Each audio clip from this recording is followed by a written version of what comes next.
So here's a pretty elaborate pool that we were called up for. This is a job that we went out to Vegas. Remember, we're based in Los Angeles.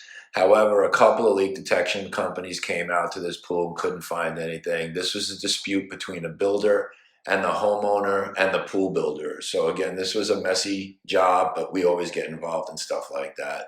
So we're going to walk up to the pool. We're going to walk around the pool just to kind of give you a heads up. We have a slot drain we're coming up to right here.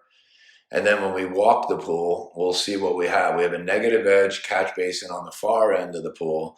But when we come up to this area, we have an inset kiddie pool that comes off. Here's a bridge that they're going to add to. Here's the section of the kiddie pool that they have. But most of the problems are going to be on the other side of the spa. And in a minute, we're going to take you back over to that side to see. So here's the first slot drop of that spa, and then it continues. Again, we have a very narrow slot drain. And when we walk up to it, we see it's wider over here because there's been previous repairs. This pool is less than 2 years old. So to have all these repairs done, to have all this calcification, a lot is wrong here, okay? And then what we see is they changed elevations and they changed heights of the water. So this is a real tricky situation, but we're going to walk you through it and we're going to get it done. Again, we're going to go through the equipment. We're going to isolate valves because we're going to static test, and we're going to do our listening first, as we do with all jobs. We got a couple of nice aerial drone shots for you to see, drop and drag with our pool scope. We're going to drop it over a main drain. We're going to listen. Then we're going to move on. Again, we have a lot of self-cleaning floor heads in this, both pool and spa. So again, here we are. We could listen to multiple of those heads. So bring it over to one, mute it, bring it over to the other, listen, and then do what you have to do. Here we're coming up to the spa, and we're going to listen again to all these self-cleaning floor heads. We'll listen to lights, main drains, or anything that we have coming out and we're seeing. While he's doing that, I'm down below. I'm listening to the suctions in the catch basin. They have autofill down there, and I'm listening to all of that. I'd like to get in this pool. Again, it's Vegas. It's hot. I'd like to dive. I always double check and back myself up when I can actually do so. We also static tested, again, all the returns in the pool, wall returns, and we actually did self-cleaning floor heads.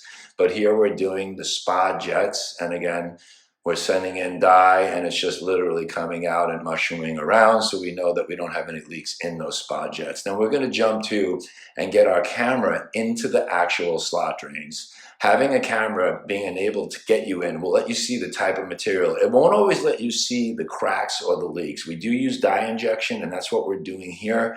But again, depending on how wide the channel is and how deep it is, it depends on what we could actually see. But we like to go in at a couple of different angles. Here we are going in at another angle, getting two sets of eyes on what we're actually seeing. And again, to be quite honest with you, the cameras did not help out that much in this situation.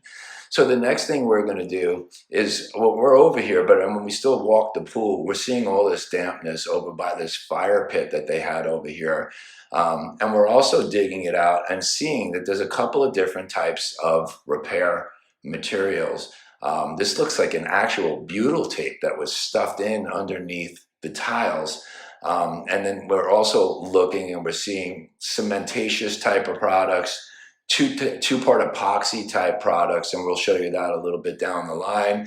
Here's a waterproofing that they use that's just literally popping off. Here it is. We're going to just show you, again, butyl tape in my hand, and then we have cement type products and epoxy type products in William's hand. So on this upper portion, we have a slot drain that comes to here. This is one point, then it drops to another point, and then it drops down below. So what we're going to do is we're going to dam it over here, and then we're going to dam it down below. Flood both of those and watch both of those levels and see what happens with this. So here's an aerial of where we're going to dam. We're going to dam the left side, the bottom side, and two other spots, up high on the drain and low on the drain. When we built our dams, we use a quick hydraulic cement. We mud patty it and we build it up.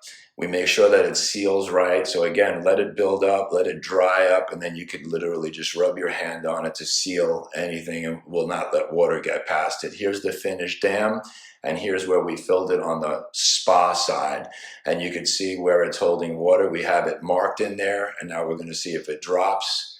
Here's the dam on the other side by the slot. You see where we built the dam to the right. Then what we're going to do is we're going to fill up that slot.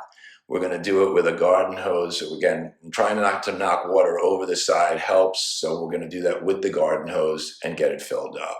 So that's how we perform this leak detection. Again, by damming up areas where you don't have access to, by having cameras, being able to get them into certain places, by being able to listen static to everything without invasive testing as far as pressuring up. We're running lines to see if we have any air in systems. We're working everything that we have out, and that's exactly how we got this specific job done.